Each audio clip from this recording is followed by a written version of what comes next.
Thank you so much, Christy and Michelle and Don Raj and Di, for what I think sets us up for a great rest of the conversation for the rest of the day.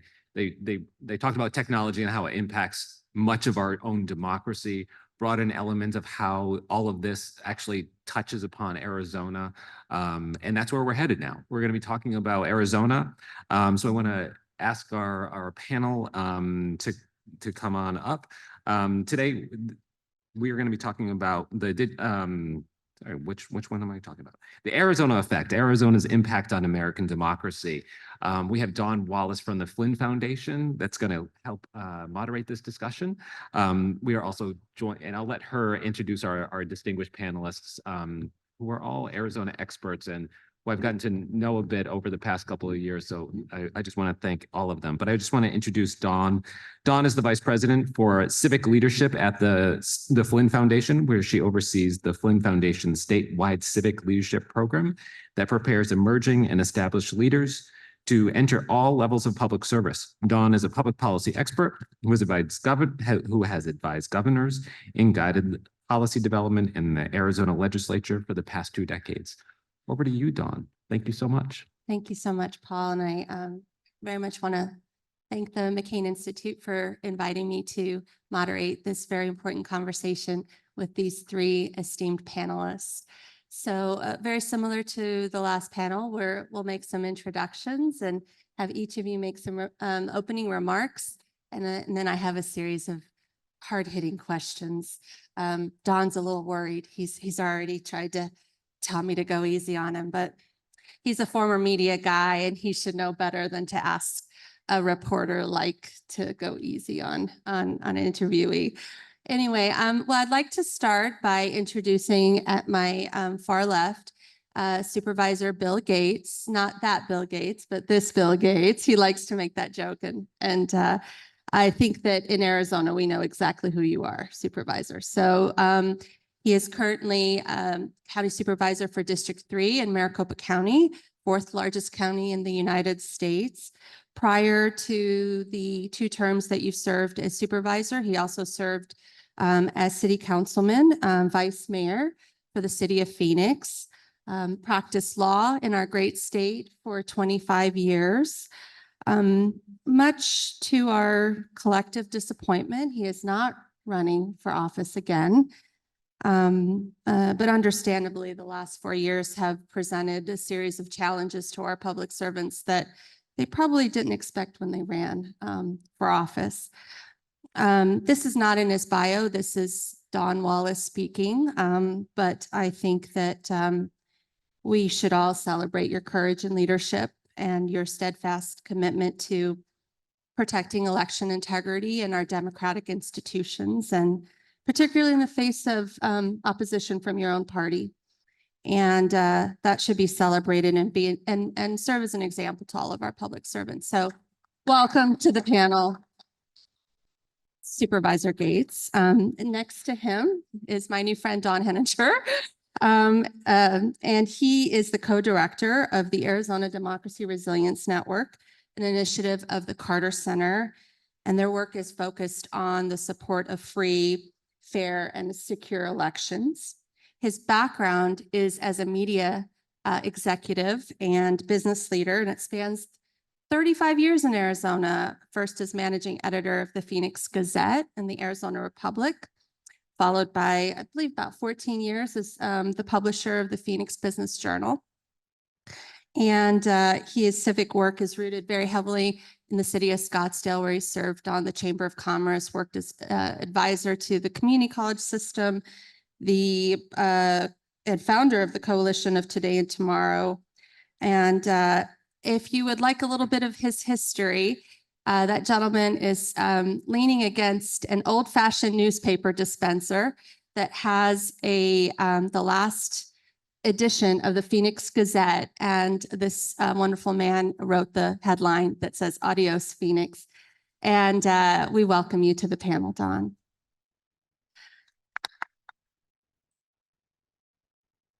And so directly on my left is Avery Xola. He is currently the voter education manager for the Arizona Citizens Clean Elections Commission.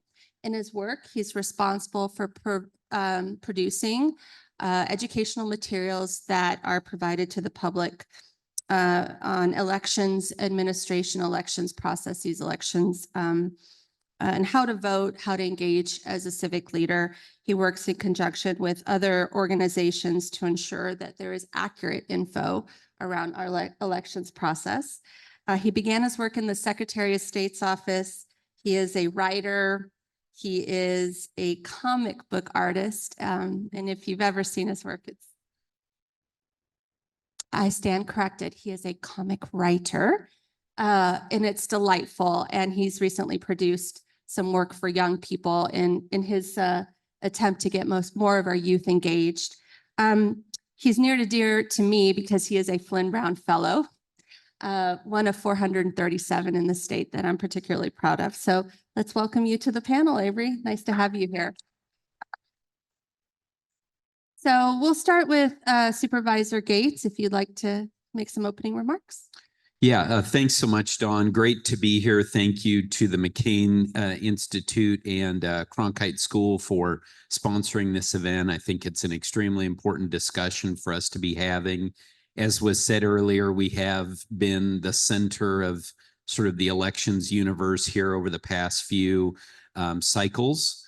And I have to tell you that, and I'm not saying this just because I'm in Maricopa County, I think if there was a place to be the center of the elections universe, I'm grateful that it is Maricopa County because of the decades, long before I ever got there, of excellence. For those of you who know Helen Purcell, who was our recorder for many years, then going on to Adrian Fontes, who's now our Secretary of State, to the current days, people who, and part of that, of course, is part of the tragedy, is now that name, that brand of Maricopa County elections has been so dragged through the mud unfairly. But I know the folks there very well, and they're very much up to this challenge. It's truly ironic that I'm the person who is now alleged, along with my colleagues, to be rigging elections on behalf of Democrats, because I got my start in politics as a Republican election lawyer who actually managed the election day operations for John McCain when he was the Republican nominee for president, as well as in 2006, John Kyle's last election to the U.S. Senate. But, you know, I think they're saying now what the most likely outcome is the most ironic outcome. So I think I'm sort of an example of that. But I'm very grateful for the opportunity to work on elections. We at the Board of Supervisors in Maricopa County share elections responsibilities with the recorder. So Recorder Stephen Richer is over voter registration and mail-in voting, while the Board of Supervisors handles election day voting and tabulation. And then we're the ones who certify the election. And that's been, you know, there's been a fair amount of attention on that, both in 2020 and in 2022. I could not agree more with you when what you said on the first panel, which was we're all about continuous improvement. We can always do a better job in the voting experience, but we don't need to learn how to run safe and secure elections. We need to learn how to communicate about it. And we've been very much focused on that in Maricopa County on the last couple of cycles, particularly when the Cyber Ninja audit that some of you might be aware of, when our elections workers were accused of literally deleting files, committing crimes, and we realized that we had to speak up and defend the thousands of people who run elections, both in Maricopa County and really around the world. So we found our voice. We've been working on the communications effort. We actually have in the back there Zach Shira with Maricopa County, who used to work for me and now is responsible for, he oversees elections and communications. That's not a mistake. Okay, we did that for a reason. We understand that communications and elections are inextricably linked now in 2024. And I'm so grateful that Zach is in that role and that our elections director, Scott Jarrett, who's now been in that role for the last couple of elections, are there. So you hear a lot about, oh, we've had all this change and new people moving into elections roles. But we primarily have the same team that we've had for the last few cycles, and excited to have more of a discussion about it today. Thank you, Supervisor Gates. Don? Hello, everybody, and good morning. And thank you to the McCain Institute and to the Cronkite School for having me here today. It's kind of like a homecoming for me. I was on the Cronkite Endowment Board for about a dozen years while I was doing newspaper work here. And I got to tell you, it warmed my heart to see that newspaper box over there and to see the very last edition of the Phoenix Gazette, which is now almost 30 years ago, but it brought back memories of being in newsrooms when newsrooms were kind of still ruling the world. And having that meeting that very last night when we're putting the paper together for the very last time after 116 years and trying to figure out what kind of headline to put on that. And it took about 6 of us to come up with Adios Phoenix, but that's the way that we did it back then. And to see that in the box right now, it definitely touches my heart and restores my spirit and memories of those days long ago. So my current role is co-director of this Arizona Democracy Resilience Network. It's a network created by the Carter Center, and we're in 6 states now, 6 swing states. In addition to Arizona, we're in Florida, North Carolina, Georgia, Michigan, and Wisconsin, where all the action, or at least a lot of the action, is going to be this election cycle. And our whole purpose really is kind of twofold. One is to combat the disinformation that's out there right now. And we've been talking about that at the earlier panel. It is threatening democracy. And also to work with our network to combat potential for political violence, which unfortunately is on our doorstep right now, especially here in Arizona. And to do that in Arizona, we've put together a network of about 300 people, mostly from Phoenix and Tucson. I'm one of the co-directors. I'm the Republican co-director in Phoenix. My counterpart is former Congressman Ron Barber. He's the Democrat side of that in Tucson. The whole idea is to keep this as a bipartisan, cross-partisan effort and get as many Republicans and Democrats in the room together at the same time as we can. So we've got about 300 people in our network, and we train them and inform them on what's happening in terms of the disinformation that's occurring out there. And we kind of got a warm start to that in the midterms because a lot of stuff was flying in several of the counties in Arizona. So we were able to respond to them rapidly when we saw stuff that was happening that was wrong. And our thought is and prediction is, unfortunately, that as we get closer to November this year, that's going to become even a bigger problem for us statewide. So the ability to train our network, people of influence, trusted messengers in their communities. We have faith leaders, business leaders, community leaders, all in our network that we meet with on a regular basis and do training for them on disinformation. We also will be rolling out some training on how they can communicate around and combat the potential for political violence that's out there, how they can mitigate that, get in front of things before they become problems, working with law enforcement and in all of the counties that we're operating in, and just having a good communications channel so we can kind of be watching for things before they become problems and blow out of control. So we've got a lot of work ahead. We're doing similar work like this in all 6 of the states that we're in. And the one thing I might mention is that one of the delightful surprises that we've had was how engaged the faith community is in the work that we're doing. We probably have 75 faith leaders from throughout Arizona and similar contingents in the other states that we're into. And one of the things I'm excited about is we're going to take about 5 faith leaders from Arizona and likewise from other states to Belfast, Ireland next month to meet with political and faith leaders there to see how they were able to sort of reduce the conflict that lasted for so long in Northern Ireland. And maybe there's some lessons that we can learn there, bring back and talk about how we might, send them out and send lessons out in all of the 6 states that we're in. So delighted to be here and looking forward to a great day ahead. Thank you, Don. Great name, by the way. Like that name, Don. That is a good name. Fair. Testing. Avery, you want to go next? Thank you, Don. I want to also thank the Cronkite School of Journalism and the McCain Institute for having us here. This is a privilege to be up here with these distinguished guests. And I am here representing the Arizona Citizens Clean Elections Commission. We are a nonpartisan 8-state agency that are under the boards and commissions of the governor's office. We work to educate the state of Arizona, all voters and citizens in Arizona about the election process, how to participate in elections and civic engagement. What else?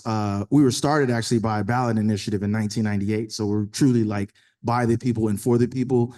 And one of the things that I love about working for the commission is that even though we all come from different political backgrounds, different experiences, we all really do show up to educate the population and to make sure that Arizonans have the opportunity to participate in democracy in the state. So that's all I have to say. I'm just happy to be here. Thank you.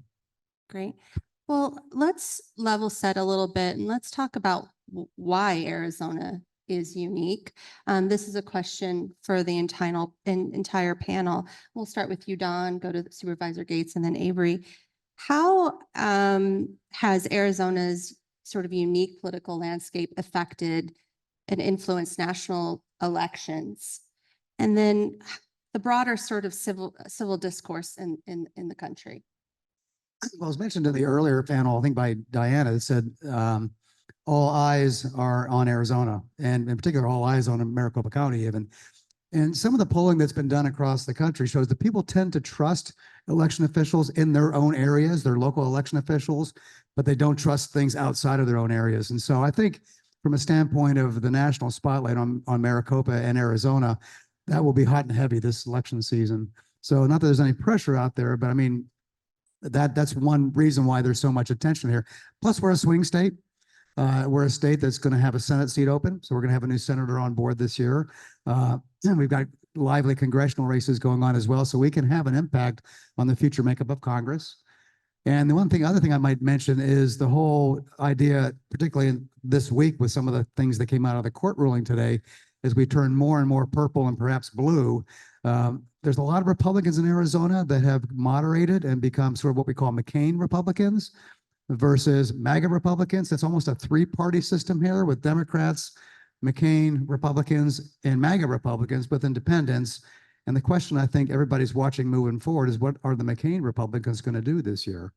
Will they vote for Biden? Will they vote for Trump? What are they going to do? And so that's another reason why I think there's a lot of attention focused on Arizona right now.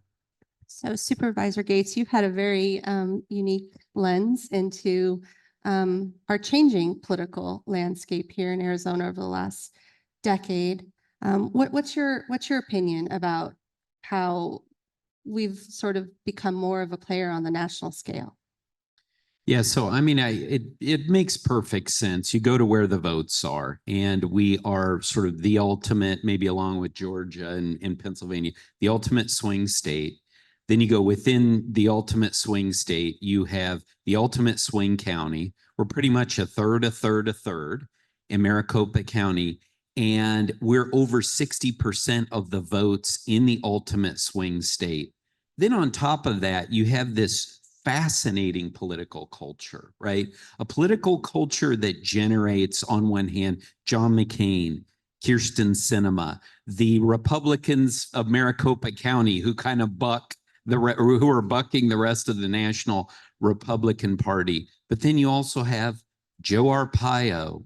I'll put Barry Goldwater back on that first group. Joe Arpaio, Carrie Lake, and without commenting on and sort of, giving a particular, sense of good or bad, but just these are unique figures who have taken a national position.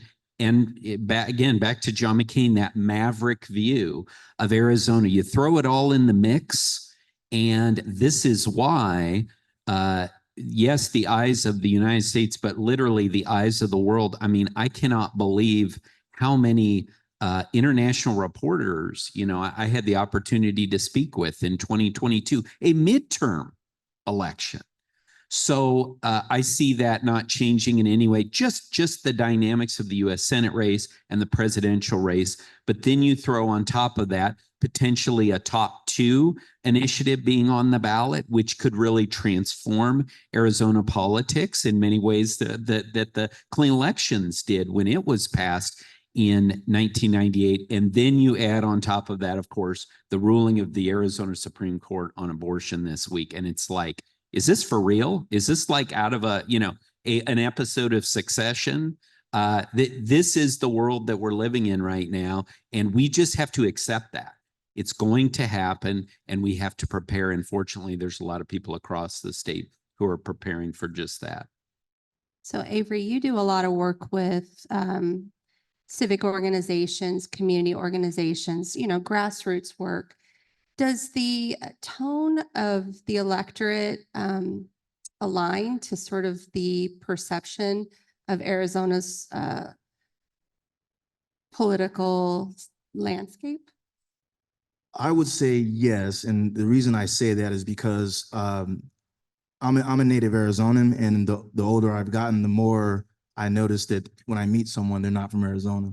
So when people are coming from all over the nation, all over the world, really to come to Arizona, they're bringing their traditions, their culture, but also their voting habits. So I think that a lot of outside entities see a lot of opportunity in Arizona. I saw a headline recently that is projected that political spending is going to reach 820 million in Arizona. So that means, you know, we're kind of important, you know. So I think that it's just the diversity that we have. That's one of the things that makes it unique, and I think that kind of matches the population and the electorate. What I do think, though, is I think that the electorate needs to catch up to what the population is in Arizona. I think that it changes every year. For sure, every presidential election, it's a little bit different. So, Well, I've seen those stats as well, and I'm not entirely sure Arizona voters know what they're going to be getting over the next 6 months in terms of media and campaign. So I agree with you. Supervisor Gates, the 2020 election is as difficult as I think it has been for everyone. Can serve as a good case study for folks on, you know, what did we learn from that experience, and how can we, this state and other states, learn from our process, whether it's the transparency, the communication. What can they learn about how to use this experience to strengthen our democratic institutions and to protect election integrity?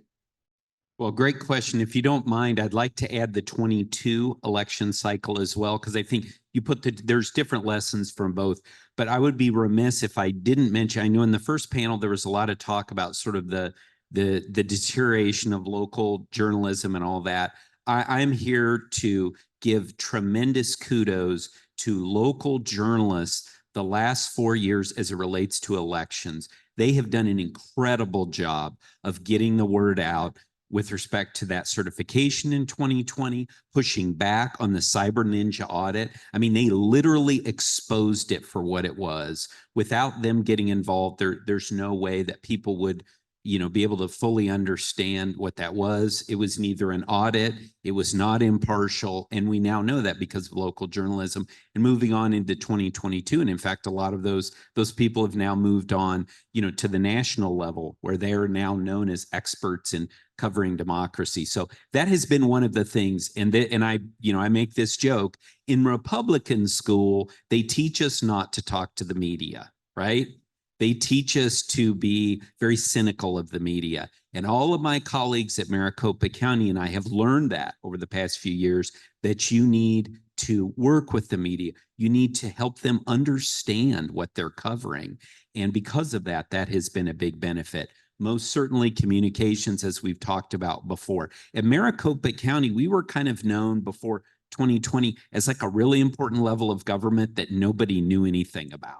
We're in 20 lines of business, but people are like, whatever, they're just kind of over there. I mean, at the city council, we were much more in the news than the board of supervisors was. But we realized that we had to start speaking up to defend not only our workers, elections workers, our people, but then, as has kind of developed, literally the democracy.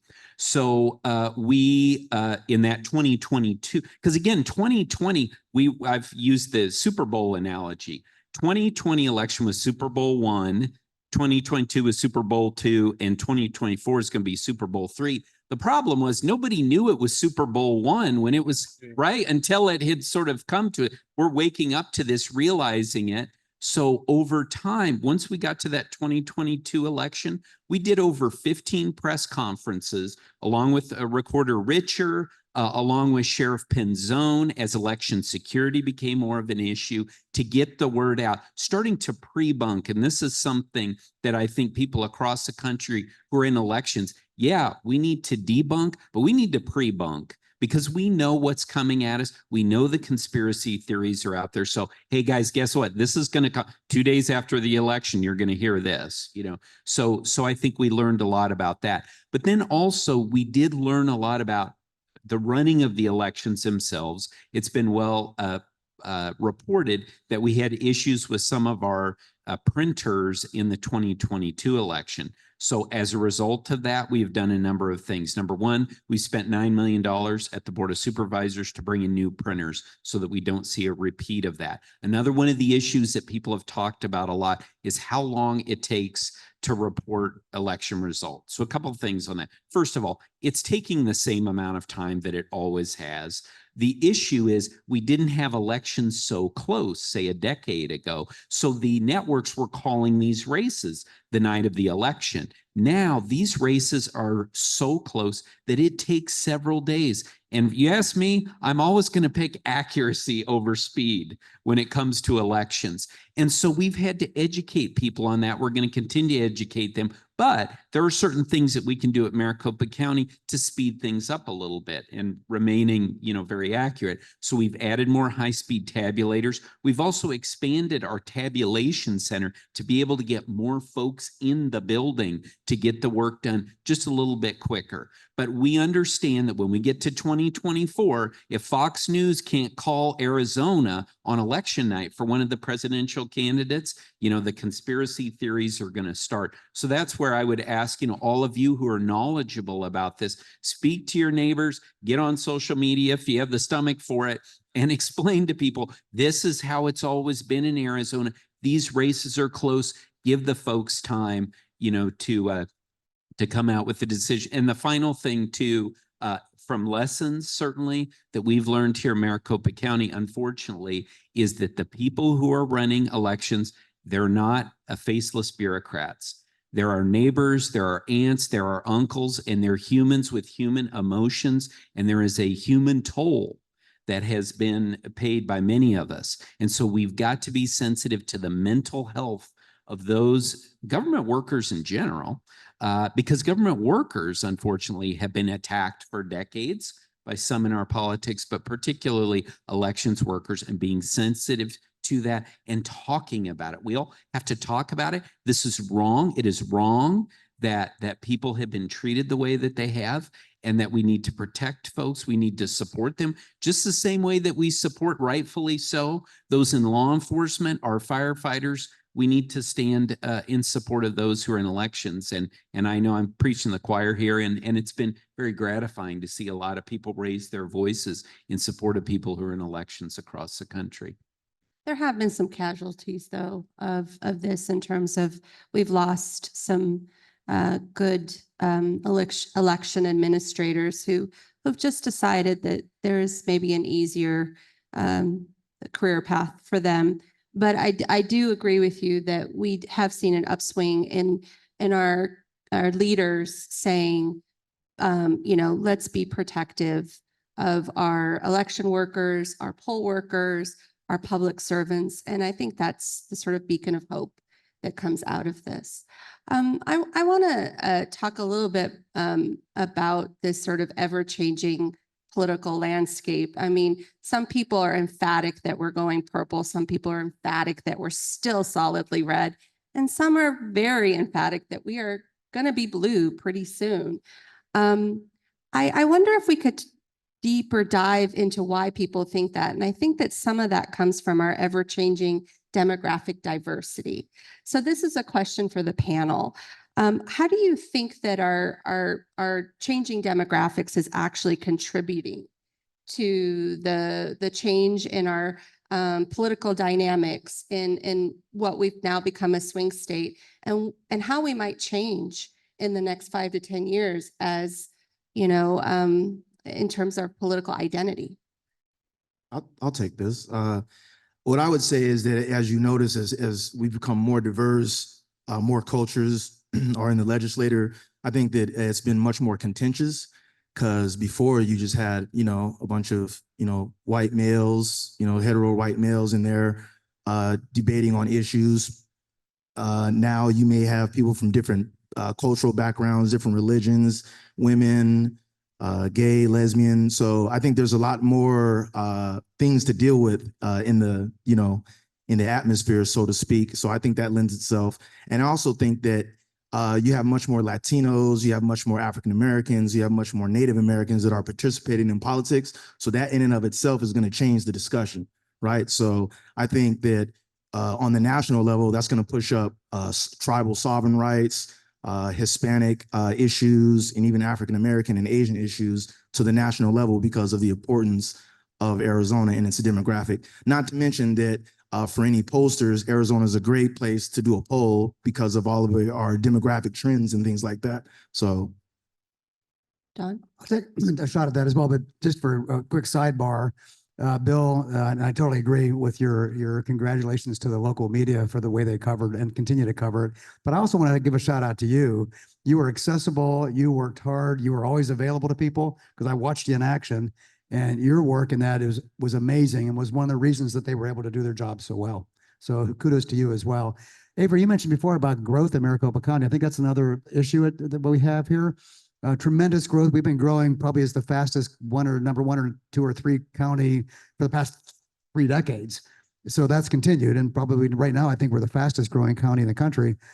But what's interesting is it brings a new influx of people here, like you talked about, which I think is part of the demographic. But where it's not been growing is everywhere outside of Maricopa County, and maybe a little bit in Pima County as well. But the rest of rural Arizona hasn't changed a whole lot.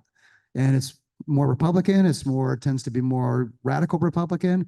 And that divisiveness between Maricopa, all things Maricopa, and the rest of the state historically has been an issue here beyond politics, but now I think it's starting to become more of a political issue where the rest of Arizona is pretty Republican, pretty hardcore Republican, and that's creating a bit of a divide here. And what's interesting is I've noticed that in some of the other states we're working in, Atlanta, for example, where the same sort of social political divide is occurring in Atlanta and the rest of rural Georgia. So it seems to be happening in states where you have a large urban center that's very diverse and maybe turning somewhat purple or blue when the rest of the state is not. Yeah, so I agree with the points that were made. Absolutely. Interesting, in a lot of people who analyze the 2022 election in Arizona, they say the reason that, Katie Hobbs won and Adrian Fontes and Chris Mays was because of the McCain Republicans. And I think that's right. But I also think it's an excellent point that within our diverse community, not only has there been an increase in numbers, but more active participation. And I think a lot of people would point to SB 1070 as sort of energizing that, particularly the Latino community. So I think that's an important point. But the final thing I would add too is it's not all demographic changes. It is also includes people who have been here for years, who have been Anglo Republicans who have changed. Okay, people, the sort of normal narrative is, well, all these Californians are moving here, making Arizona blue. No, there's actually a lot of Republicans who have become independents or they've remained Republicans and they've crossed the aisle to vote Democratic. So it's a great question. It's fascinating. We could talk for an hour just on that topic, but I think there are a lot of cross currents, which is just one more reason why I think there's so much interest and so many dollars being spent for the campaign this year. There's also an issue standpoint. You look at some of the big national issues and look where Arizona is in them: abortion, immigration, housing affordability. We're on the front lines of all of those things, and so that also creates a little bit more visibility, exposure, risk. I don't know, but certainly more attention. I think because we're right on the front edge of all of those issues. Yeah, I've seen some polling that identifies immigration, abortion, and inflation as being the top issues for both Republicans and Democrats, but they're in different order and they have different positions. So it's definitely going to be about 3 or 4 big issues. Avery, did you have something? No. Oh, good. I like people agreeing with me. We're kind of unique here also in Arizona in that we have 30 legislative districts, but pretty much all of them, except for I think 6, those elections are determined at the primary level. And so my question is building off of that. How are our state and local elections influencing sort of our place in national politics and policy making, I guess? How does the constitution of our three governing branches of government, how are they affecting sort of how we're seen and then how we play in national political circles? So I'm happy to take a shot at that. I mean, first of all, I think there's no question that the importance of immigration became an issue in Arizona before the rest of the country. There's no question that immigration is such a large issue on the national stage because Arizona has an outsized importance. Having said that, you know, my wife's from Iowa. I know a lot of Iowans. I went to college here. I mean, immigration is a big issue in Iowa too, which is kind of funny, right? They're a long ways from the border. But I think that's part of it. I also think that what's gone on with the Arizona Supreme Court is certainly, I mean, now it's on the sort of the national stage. You have people focused on that. That's an interesting sort of discussion on how we handle retention elections, which, by the way, is also relevant to the time that it takes. Not many people talk about this. You know, we have like 80 judges. And for those of you who vote here in Arizona, you know how long it takes to vote in all those retention elections. And, you know, we hear this, well, in France, they have the results on the same night. It's like, yeah, they have one. You vote for president, you have one thing. You know, we have all of these involved. The Arizona legislature being razor thin, one seat majority is highly significant. In addition, the fact that now people are starting to look at state legislators and what their views are on the electoral college, right? We didn't talk about this 4 years ago. Now we're going, oh my goodness, is the state legislature going to try and decertify the presidential election? All of these races now, almost every race has become nationalized. I mean, we thought races were nationalized, you know, 10, 15 years ago, literally state legislative races. And in fact, someone said to me recently, they said, school board elections. One question that I have to ask of the candidate for the school board election will tell me everything I need to know. Who won the 2020 election for president in school board elections? So this nationalizing of elections, we've been really kind of at the center of this, but we've seen it across the country. And that has I think it's very concerning for our politics as a country. And to that point, I worry about the down ballot in this election in Arizona. If you talk about school boards, city councils, there's going to be probably 20 propositions on ballots. It's going to be a 3-page ballot, perhaps. You just wonder about voter fatigue. And when I spent a lot of time looking at the local level in Scottsdale with dealing with the city council and school board issues there. And there's critical races coming up on both of those, and there are throughout Arizona. And to that point, I wonder, once we get beyond the national dialogue and the national conversations and all the federal issues, this goes all the way down ballot. And it's important. I just hope that we don't have voter fatigue this year as they go down this lengthy ballot, which is probably one of the longest ballots we've ever had. And I just wanted to add on to that point, because even though we might have like an 80% turnout, only 40% fill out you know, the front of the ballot. So there's still candidates left that people don't fill out. So 80% turnout, only 40% of that 80% is filling out the entire ballot. Well, and in addition to candidates, when you have a divisive legislative body that's, you know, maybe not congruent with voter preferences, you tend to have a lot of ballot initiatives, whether they're referendums or voter initiatives. And so I think we already have 6 already, and we haven't even figured it out what we're going to have through the legislature and others. Well, it's time. It's been a wonderful conversation. You know, on this panel, you have an individual who is, you know, an elections administrator, protects democracy. You have an advocate, and you have an educator, and you have great insights onto, you know, what is happening on the ground here. I want to thank you all for participating. Thank you for the McCain Institute for this lovely conversation.